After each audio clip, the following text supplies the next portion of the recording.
It's truly been a historic year for the stock market and for stock investors, but also for money flowing into stock investments as well. I'll explain coming up.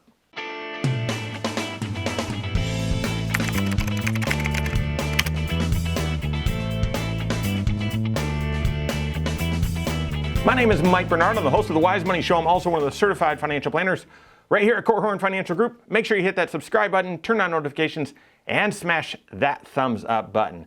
All right, so are you a more follow the crowd type of investor, or are you a contrarian? Okay, a contrarian is, wherever the crowd's going, I want to go somewhere else. Blue ocean sort of thing. I don't want to follow the crowd.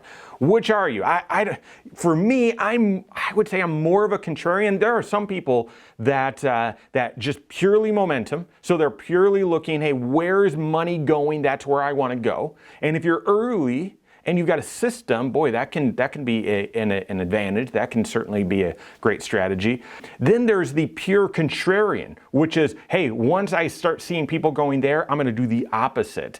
And that, depending on your strategy, can be a worthwhile strategy as well. To me, I don't lean I'm not on the fringes on either side of that spectrum. I would say I'm more skeptical. I'm more of a contrarian. And so that's why this headline spooked me. I saw it a few times on my Twitter feed, and then I saw this article from Bloomberg. More money has piled into stock investments, so stock mutual funds, stock exchange traded funds in 2021 than the past 2 decades combined. Guys, this is another historic move in the stock market for 2021. Yeah, take a look at this article from Bloomberg.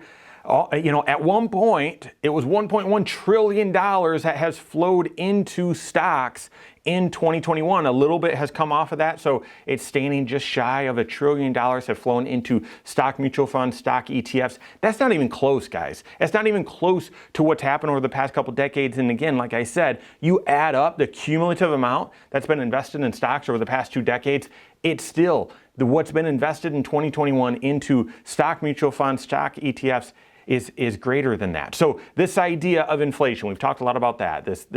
These rising prices, that's too much money chasing after too few goods. Okay, so that's driving prices up, and they can look into whether there's some shenanigans taking place. There's not. We've printed so much money. We've got a lot of money chasing after too few goods and services with labor shortages, supply chain, that sort of stuff. And yeah, boom, prices go up. Well, stocks have gone up at a record pace. Okay, and why is that? Well, we've printed a whole bunch of money, and there's so much money chasing after only a few names, a few really good companies. That's pushed the stock market higher. And you can see here in this chart and from this data, it's unprecedented what's happened as fund flows into the markets this year. There's a couple other takeaways, though, as I looked at this chart, okay? And I've looked at fund flows because, again, slightly contrarian, but also financial geek. I've looked at fund flows over time, and this chart seems to point out the same thing that I've seen in other charts, okay? And so take a look here. The first thing that stands out to me is those camel humps, the up and then down. So net money going into the market, net money coming out of the market. Boy, that has a unique pattern to it, doesn't it? Oh yeah, just about every 4 years, we see money start flowing net out of the market. So in 2008-9, what was that? $100 or so billion were flowing out of the market. Same thing in 2012, same thing in 2016, same thing in 2019. I mean, it's uncanny, right? Oh yeah, every 4 years we have an election, and I'm not getting political because over that time period we had President Obama win, we had whatever Trump was, a Republican I think, in the office, and we had Biden in the office. So it really doesn't matter what political party or political persuasion that you affiliate with. It just means that people get nervous when investing during election periods, and that is historically, that is the wrong thing to do. That's the wrong timing, and yet I can't help but look at this and say, gosh, yeah, people tend to get that wrong. People tend to start pulling money out of stock investments during election years or around the election time period, and that's typically the wrong thing to do. Typically, election years are great years in the market. Yes, uncertain, yes, but great years in the market. The second thing that stands out to me isn't the peaks of that chart, but it's the troughs. At the peak, you'd want to say, and this is what I'm sensing, is you'd want to say at those peaks, people are pouring money into stocks right at the wrong time. And you can see a little bit of that in 06, 07. In 18, you might be able to see that. We saw, a really bad fourth quarter in 2018. But I care more about the troughs. So what do the troughs say? To me, over this time period, the past, 2 decades, 15 years, something like that, there's been 2 of the best buying times in the stock market ever in history. In, late 2008, early 2009, and in 2020.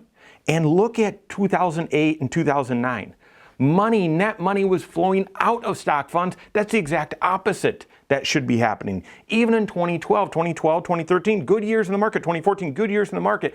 And we had a trough. We had net money coming out of stocks in 2012. And 2020, okay, even though you can see just sort of a pitter-patter, just some spittering, in early 21, when things shut down, people weren't pulling money out of the market. That's good. But you can see there was significant net flows coming out of stocks in late 2019 as we went into 2020. Again, terrible timing, not great timing. So to me, time in the market is more important than timing the market. This suggests on an aggregate basis that from a net flow standpoint, the timing hasn't been great for average investors if they're trying to add money or take money out. Don't play that game. Don't play that game. To me, for your long-term savings, be saving on an automatic basis. The right amount every single paycheck, if you can fund the right amount just to your 401k or 403b, something like that, or every single month if you don't have that plan available, or if it takes additional dollars to be funding into a Roth, something like that, have that happen consistently so that you're net investing into stock funds every single month, every single paycheck, so you're able to buy those dips. Make sure that you're doing that. And then second, make sure that you've got the right investment strategy. It's hard to pull off a pure momentum strategy. It's not perfect. Our momentum strategy, it's not perfect. There isn't one out there, okay? And it's also very difficult to pull off a pure contrarian view as well. So to us, have a balanced approach, a multi-strategy approach between investing in the broad indexes, a diversified mix, and that you're not trying to time the market, that you're riding through the ups and downs, but that's consistent for you and your financial plan, and then balance that with a momentum strategy that hopefully can help you overweight and underweight to the right asset categories. Will it do that every month? Will it do that every year? No, it won't. But in aggregate, will it help balance out that pure diversified buy and hold? Absolutely, it will help you take less risk and hopefully provide better long-term returns. Certainly better than what this chart show of the timing of when investors are flowing into the market and when they're flowing out. Time will tell. This is such an unprecedented amount of money that's flowed into the stock market. It's hard for me, and again, I'm a slightly contrarian.